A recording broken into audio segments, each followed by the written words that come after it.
Bonjour et bienvenue dans cette vidéo dans mon atelier, mon Capharnaüm serait plus exact. Aujourd'hui une vidéo matos parce qu'effectivement j'ai reçu du matériel et si je me suis mis à côté de mon imprimante Tevo Tornado, c'est qu'il y a une raison, c'est que le matériel qui est arrivé est une imprimante 3D. Donc vous allez voir comment je vais faire un peu de place pour cette imprimante 3D, la déballer, l'installer et voir si effectivement le constructeur dit vrai en disant qu'en un quart d'heure elle peut être fonctionnelle. Surtout que moi j'ai un système d'exploitation Linux, donc je suis pas sûr que ce soit aussi simple que ça. Normalement ça fonctionne, hein, mais on va voir ça ensemble. Je profite de cette intro pour vous remercier car effectivement vous êtes de plus en plus nombreux à vous abonner et à regarder les vidéos, mettre un commentaire et mettre un like. Je vous avoue que ça fait toujours plaisir et ça pousse à faire un peu plus de vidéos, en tout cas essayer d'être régulier. Donc encore merci, maintenant la suite de cette vidéo, juste après le générique.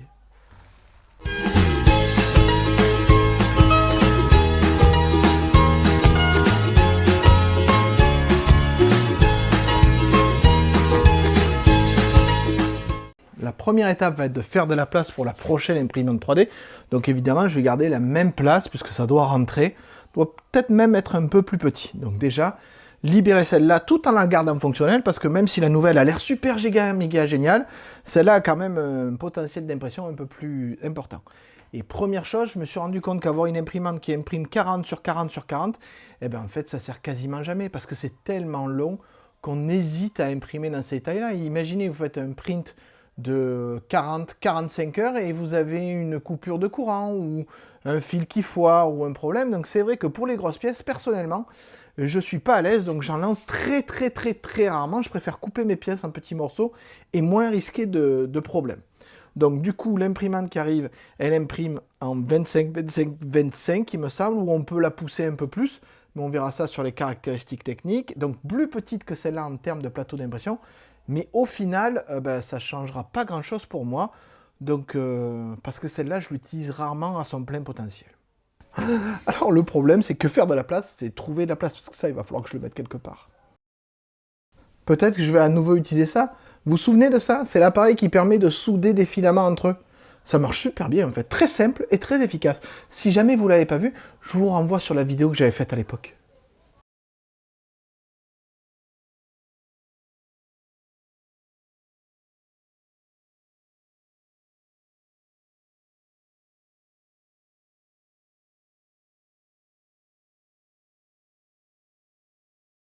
Voilà, la place est libérée. Elle, je vais la poser par terre, comme ça, je vais pouvoir déballer ici. Et je vous montre la bête. Vous voyez ici le carton tel que la société me l'a livré. Il a fallu 5 jours, donc c'est pas énorme. Et vous voyez que la machine, c'est une Bambu Lab P1S Combo. C'est-à-dire qu'avec, il y a le système qui permet d'imprimer avec 4 couleurs, que je testerai bien évidemment. Peut-être pas tout de suite. Et j'ai acheté avec, puisque c'était en promotion, j'en ai profité pour acheter 2 têtes d'impression, une en 0,2, une en 0,4 pour remplacer celle qui pourrait être dedans si jamais il y a un souci. Je préfère avoir un peu du matériel d'avance. Donc déjà, première étape, ça va être l'ouverture de ce carton. Si jamais j'ai des détails à vous montrer, je pense que je le ferai avec mon téléphone. Ah, et si je faisais un peu un plan stylé, du style...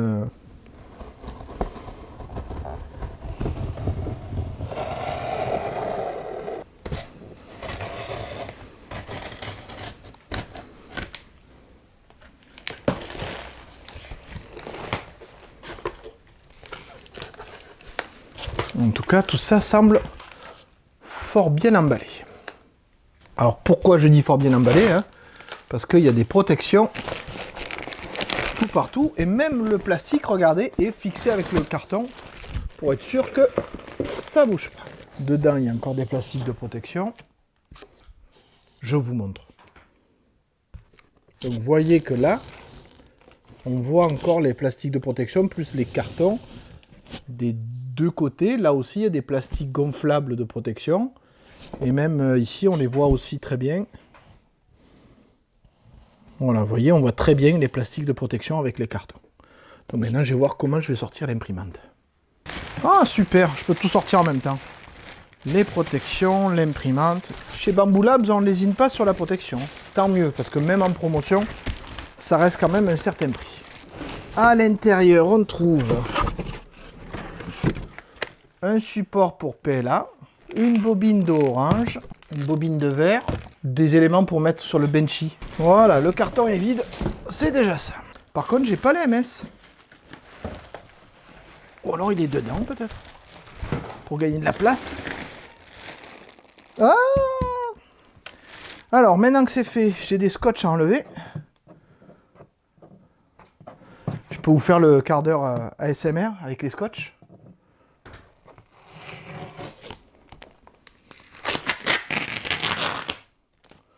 Oh, ça ira. Donc, vous le voyez, il n'y a pas de quoi s'inquiéter. Le multicouleur, il est à l'intérieur.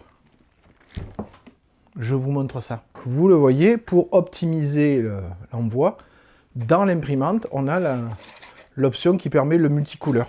Je me demande si le quart d'heure, il n'est pas un peu enfoncé. Là. En tout cas, toujours pareil. Il y a des protections. Ça, plein d'accessoires, buses, etc. On verra après. Il y a un petit manuel d'installation de toute façon.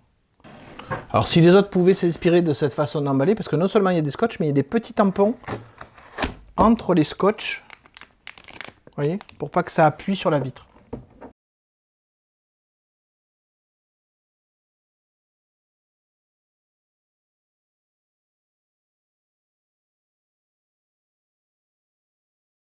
Oh la vache! Eh ben on va le faire des deux côtés parce que je suppose. Ah non, mais c'est fixé pour pas. Ça a été fixé. Ah! Regardez, il y a un petit truc à dévisser là. Voilà, effectivement, sur le guide, il y a écrit qu'il faut, avec une quai Allen H2, il faut retirer les petites vis pour pouvoir sortir l'accessoire. On voit l'imprimante en entier, on voit l'accessoire qui est à l'intérieur, et en fait, là et là, vous avez deux vis à enlever pour pouvoir sortir cet accessoire. Sinon, il est tenu à l'intérieur. Allez, on va faire ça tout de suite. Est-ce qu'ils ont eu la bonne idée de fournir l'outil avec, ou est-ce qu'il faut avoir le sien? Ah oui, voilà, il est là.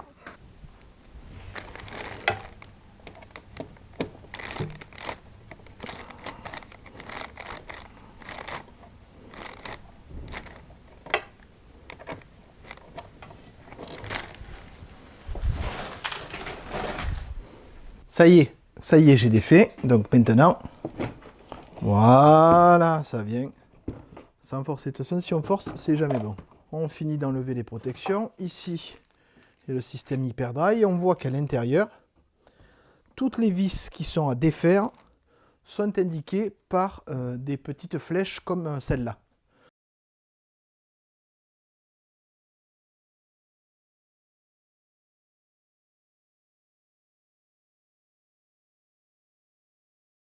Si je m'en réfère au petit manuel, l'étape suivante est l'assemblage de l'AMS. Alors l'AMS, c'est l'option qui permet d'avoir plusieurs couleurs gérées par la machine. Ah voilà, il faut d'abord mettre le plateau évidemment. Ça qui va... Ah, c'est juste dessus en fait, c'est juste posé comme ça. Il y a un câble qui va aller de là à là. Et le PTFE qui est là, il va aller de là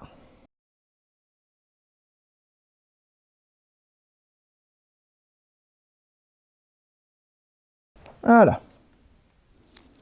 Bon ben voilà, il me reste à trouver le câble. Ça doit être celui-là. C'était relativement facile à trouver, ça va.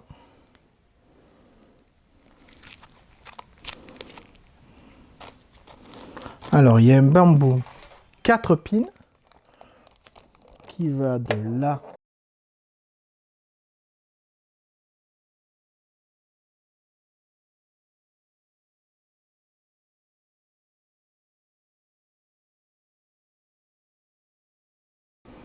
à là.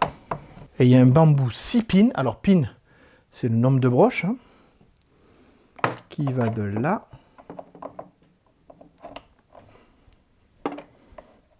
à ici. Voilà, apparemment là l'AMS est fonctionnel. En tout cas, il est branché. Donc maintenant, on doit passer au plateau. Donc là, ça va se passer à l'intérieur. Ah, et j'ai l'écran à mettre. L'écran, c'est l'autre côté.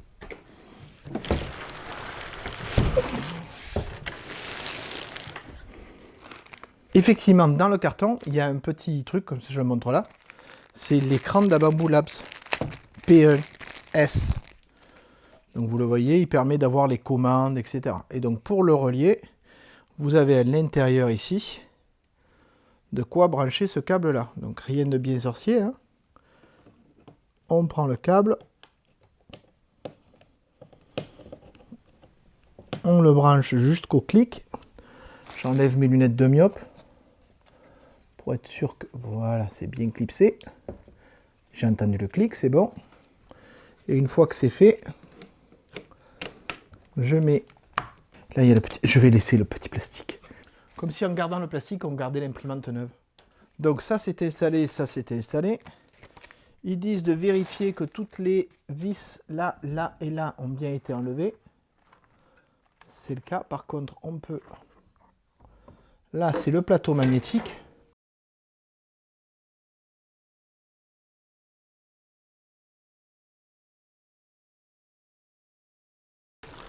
Maintenant que tout est fait, je la mets à sa place. Vous remarquez peut-être que je l'ai posé sur un tapis anti-vibration parce que j'avais remarqué que pour l'être imprimante, ça avait quand même amélioré les choses. Là, c'est pas la même, mais ça peut pas faire de mal. On branche. Voilà. Et il y aura même le bouton de mise en route qui est juste à côté ici. Mais d'abord, je vais m'occuper de l'AMS. Là, pour l'instant, il n'y a rien qui fonctionne. Ça y est, j'ai tout installé, j'ai mis en place, j'ai pas encore mis en route, hein, et je vais faire la première impression de test. D'abord, j'ouvre l'AMS, à l'intérieur, je vois qu'il y a des tubes de PTFE. Pourquoi il y a des tubes de PTFE? Je ne sais pas. On indique dans le mode d'emploi de prendre la première bobine, de la mettre en place, et ensuite de télécharger l'application. Oui, parce que cette imprimante peut être commandée par un téléphone. Donc je vais télécharger l'application grâce à un QR code qui est donné sur le mode d'emploi. Donc le Bamboo Handy Apps. Vous le voyez, Bamboo Handy dans le Play Store. Alors ce que ça donne. Hein. Avec la Tevo Tornado, j'avais pas tout ça. Donc on demande à se connecter et s'inscrire. On peut s'inscrire avec une adresse email ou on peut s'inscrire avec son compte Google. Il faut accepter bien évidemment les conditions d'utilisation. Je m'inscris avec mon compte Google. C'est une Bamboo Labs P1S. Donc maintenant, il faut que je mette en route l'imprimante. Donc, première chose, il vous conseille évidemment d'avoir bien lu le manuel. Est-ce que vous avez bien retiré les vis? Donc là, je dois scanner le QR code et configurer sur le Wi-Fi. Donc, lier l'imprimante. Donc là, je vais aller ici. Voilà. Donc, il a trouvé. Je confirme le lien. Autorisé. Établissement de la connexion. Associer et se connecter. Associer. Là, je confirme sur l'appareil. Et comme ça, cette imprimante va se connecter à mon Wi-Fi. Je suppose que l'application va lui envoyer le code via Bluetooth. C'est très connecté tout ça. Donc pour l'instant, ici, connexion. J'attends de voir s'il y a un changement sur le truc. Donc vous voyez que là, il me dit c'est connecté. Je peux changer le nom de l'imprimante. Et ici, il me dit on peut commencer la première routine pour voir si ça marche. Donc là, il est en train de faire des essais à l'intérieur. Donc vous voyez, il fait monter le plateau. Il a fait bouger la tête d'impression. Il a allumé la lumière sur le côté. Donc pour vérifier que tout était bien débloqué. Donc il fait ses tests. Et même chose, ça apparaît sur l'application. Et effectivement, en un quart d'heure, si on ne filme pas, on doit pouvoir mettre en route son imprimante. J'avais un doute. Là, il teste les vibrations apparemment. Je ne sais pas si on le voit, il fait bouger la tête d'impression à haute vitesse.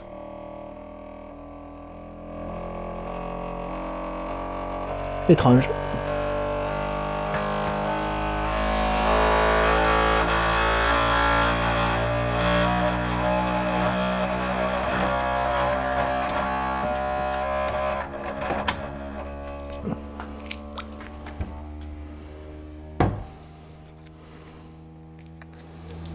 Bon, il est qu'à 15%, donc j'ai le temps. On se retrouve quand il a fini tous ses tests. Donc, puisqu'on en est à discuter de l'installation de cette P1S avec AMS, vous allez voir que pour l'installation d'une bobine dans l'AMS, c'est pas compliqué, mais il y a quelques petits trucs à savoir. Première étape, vous voyez que là, vous avez un scotch à enlever qui permet d'accéder à une trappe qui vous montre là, dessous, un dessicant. Donc, en fait, déjà, première étape, il faut enlever le plastique du dessicant. Et une fois que le plastique est enlevé, vous remettez, vous voyez le dessicant est bien fermé, hein, vous remettez votre dessicant dans l'emplacement et vous refermez. C'est ce qui va permettre de garder vos bobines dans un bon état. Donc il y en a deux. Et j'ai oublié de le faire de l'autre côté. Donc tant qu'à faire, on va le faire des deux côtés.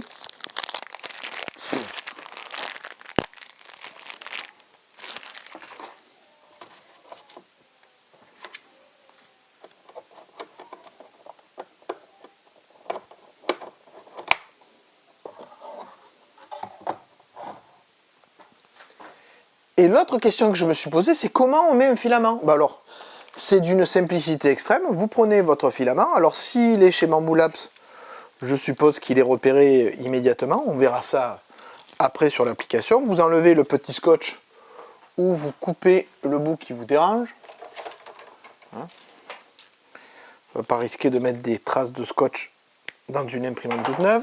Vous posez votre filament ici, vous voyez. Et alors, à l'entrée, juste là, voilà, vous avez ici, sans avoir besoin de tube PTFE, vous mettez et vous poussez, et vous voyez qu'il a été pris en charge par l'AMS, et le petit clignotement ici vous dit que le filament est bien pris en charge. Et vous remarquez qu'il a fait la même chose à côté. Voilà, petit à petit ça tourne. Vos deux filaments, alors là pour l'instant j'en ai que deux, sont pris en charge. Je vais voir ce qui se passe quand je mets un filament qui n'est pas de chez Bamboo Lab. Voilà, par exemple j'ai du bleu PLA+, de Sunlu. La bobine passe, même chose, il est pris en...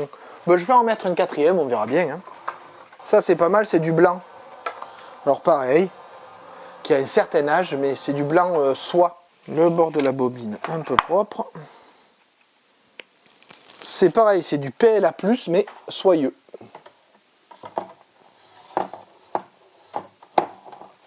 Chose amusante, comme c'est une imprimante connectée, regardez, elle demande elle-même si elle peut se mettre à jour. Et évidemment qu'on fait la mise à jour, il n'y a pas de souci. Bon, bah du coup, il va falloir que j'attende encore un peu avant de faire mon test impression. Alors ça y est, j'ai lancé une première impression de test qui va durer 21 minutes. J'ai rien réglé, j'ai juste pris un fichier qui était déjà sur la carte SD. Oui, regardez, là on voit qu'il y a une petite carte SD avec des fichiers test. J'ai pas pris le Benchy, j'en ai pris un autre qui dure une vingtaine de minutes. Ça me permettra de voir ce que ça donne. Et pendant ce temps, je vais essayer le logiciel Slicer que Bamboo Labs propose pour pouvoir voir si je peux lancer des impressions à partir de ce logiciel et préparer des fichiers que j'aurais moi-même fait, ou en tout cas que j'aurais moi-même trouvé et bidouillé après, sans passer forcément par l'application. Et peut-être que de là-haut, je peux me connecter aussi. Bon, je vais voir ça. On se retrouve donc là-haut, sur le bureau, sur l'ordinateur, un ordinateur Linux. C'est pour ça qu'on va voir si ça marche bien. Au passage, je vous montre le système de réglage. Vous voyez que ça tape, ça touche la tête. Donc sur 4 points. de temps en temps, il teste les vibrations pour voir si ça a un effet sur le réglage. Vous voyez là par exemple. Donc ça c'est juste la calibration. Donc quand il indique 21 minutes de sprint, il n'a pas compté ce temps de calibration. Alors sur Linux, il existe plusieurs possibilités. La première que l'on trouve, c'est généralement comment compiler Bamboo Studio. Mais il y a beaucoup plus simple. Pour ceux qui ne veulent pas compiler Bamboo Studio, il y a une application, une app image, c'est-à-dire qu'elle est installable sans avoir besoin d'installer tout sur Linux. C'est comme une application qui est suffisante en elle-même. Vous ferez attention, la dernière version à l'heure de cette vidéo n'était pas fonctionnelle, mais celle juste avant fonctionne bien comme vous le voyez ici. Une fois qu'on a lancé l'application, il faut choisir son imprimante et quand on se log, il va faire le lien entre votre compte et l'imprimante. Vous voyez ici qu'on peut surveiller l'impression, on peut choisir et piloter l'AMS et ses différentes couleurs, et on a même accès à MakerWorld, c'est-à-dire tout ce qui est lié à la société de Bambu Lab et qui propose des fichiers 3D. C'est d'ailleurs un fichier qui était déjà proposé sur cette machine que j'ai imprimé juste après.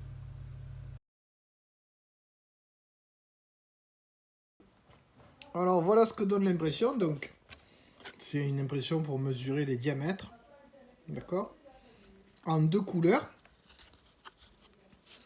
Et ici vous avez la petite tour de purge qui a permis de passer d'une couleur à l'autre. Si on regarde bien, c'est très propre dans les passages, hein. C'est très bien fixé. Encore, ça saute pas. Donc vraiment un test réussi. On va maintenant faire un essai multicolore avec un fichier perso. Donc pour le projet personnalisé en multicolore, vous avez donc 3 couleurs ici. C'est un projet pour Garage Mobile Alexandre.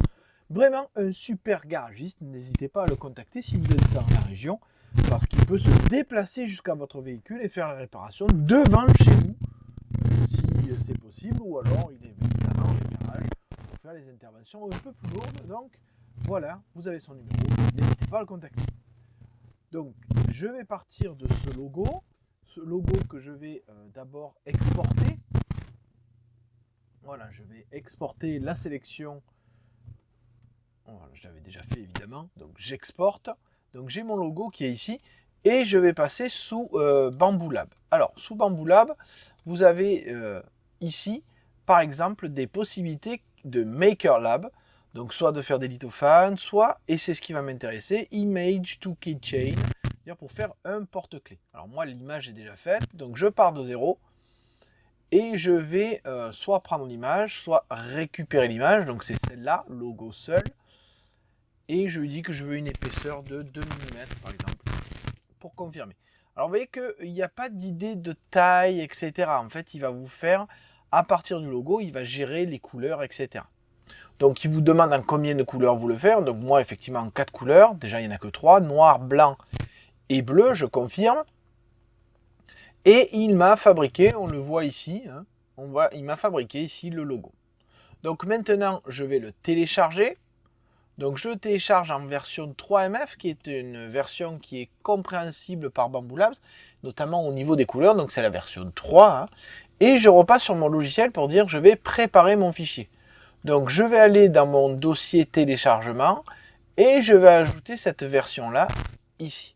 Et vous voyez qu'il m'a géré les 3 couleurs et je vais dire que ça c'est le noir ici, ça c'est mon bleu dans mon AMS et ça c'est mon blanc dans mon AMS. Là vous avez les 3 couleurs qui sont dans mon AMS. J'ai du vert, du blanc, du bleu et du noir. Donc je vais utiliser les 3 couleurs, le blanc, le bleu de mon AMS et le noir de mon AMS. Mais là, j'ai quand même un truc qui est quand même relativement grand, d'accord, et pas terrible. Donc, je peux modifier sa taille ici, et je vais dire qu'en fait, je veux que maximum en hauteur, il fasse 50 mm. Donc, si je lui dis 50 mm, et que je lui demande de changer la taille, vous voyez que là, il y a une petite erreur parce que j'ai oublié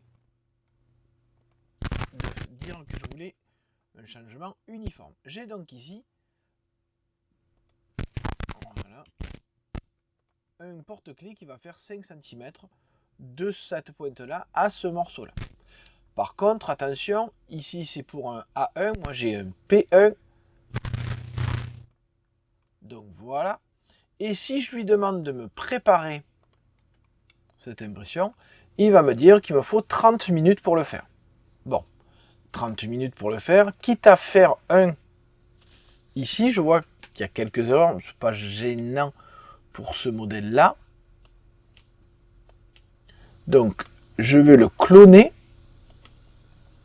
Je vais en faire 3. Ah oui, 3, ça fait beaucoup. Je vais en faire 3 ici. Et je vais lui demander de me faire une preview. Donc, vous voyez qu'on passe de 40 minutes à 41 minutes. En fait, comme je ne change pas les couleurs, comme je ne change pas tout ça, évidemment, ça rajoute que très peu de temps par rapport à ça. C'est-à-dire le fait d'en faire un de plus, c'est pas énorme. Donc maintenant, je vais dire d'imprimer ça. Et on se retrouve dans 41 minutes quand l'impression est terminée. Alors voilà le résultat de l'impression. Alors c'est pas exactement le même, mais c'est le même principe. Vous voyez ici, je ne sais pas si on le voit, voilà l'impression avec 3 couleurs. Donc du bleu, du blanc et du noir, des écritures. Alors c'est pour ça que j'en ai changé la taille. Et vous avez de l'autre côté, on voit l'avantage d'avoir un plateau texturé parce que ça vous fait un arrière qui est quand même assez sympa pour un porte-clés plutôt épais et efficace. Donc au vu du résultat qu'on obtient avec cette machine, évidemment, je ne peux que la valider. Donc vous l'aurez compris, j'espère en conclusion, j'adore cette imprimante. Elle est facile à prendre en main, elle est facile à faire fonctionner, elle est facile pour réussir des super prints. Terminer le moment où je dois régler et où je me pose la question de si je lance un print de 10 heures, est-ce qu'au bout de 6h30 ça va lâcher ou pas? Non, je lance et ça fonctionne. J'ai eu un seul problème, une tête bouchée parce que j'avais utilisé un filament qui avait presque 7 ans et qui avait dû vraiment trop prendre l'humidité. Enfin, quelque part, j'aurais pu m'en douter. Donc vous le comprenez, c'est une super machine, notamment avec son option MS qui permet d'avoir 4 bobines et donc de changer de bobine sans avoir à manipuler, etc. À tel point que je pense que bientôt, il y aura son petit frère et donc il y aura 4 couleurs supplémentaires. Bon, la question se pose de où est-ce que je vais poser le deuxième AMS. Et donc il va falloir que je réorganise encore une fois. Hein. C'est pas comme si je le faisais tout le temps. Vous l'avez compris, une excellente machine, même pour débuter, ou peut-être même pour débuter justement, malgré son prix qui avoisine les 800 € avec l'option AMS quand on arrive à l'avoir en promotion. Mais en tout cas, c'est une machine qui fait que vous lancez une impression, ça fonctionne, et vous vous posez pas la question de oui ou non, est-ce que je vais récupérer mon objet dans 10, 12 ou 20 heures. Et ça, honnêtement, pour avoir travaillé avec une imprimante qui avait des problèmes au niveau fiabilité, en tout cas, eh ben, ça n'a rien à voir. Alors certes, le volume est plus restreint, 25, 25, 25, mais ça va correspondre à 99% des utilisations. Donc ne vous inquiétez pas, si vous cherchez une imprimante 3D, foncez. D'ailleurs, vous trouverez en commentaire un code de réduction. Non, je déconne, Bamboulab, il n'en a rien à péter de moi, il n'y a aucun code de réduction nulle part. Allez voir les gros youtubeurs, moi j'ai rien. Hein. Maintenant, s'ils veulent, c'est volontiers, hein, je leur ferai de la pub, promis. Mais celle-là, je l'ai achetée et je l'ai quand même appréciée. En tout cas, voilà la fin d'une vidéo matos pour vous montrer une machine qui permet de faire du travail fait maison et fait avec passion. Je pense que je vais pouvoir faire plein d'aménagements. J'ai vu des trucs avec des panneaux perforés Ikea. Je pense que ça va être mon prochain délire. Si vous avez apprécié cette vidéo, n'hésitez pas à taguer Bamboulab pour qu'il sache que j'existe. Et non, à mettre un commentaire et à mettre un like et à vous abonner. Je vous dis au revoir et à bientôt pour de nouvelles aventures avec ce petit jouet.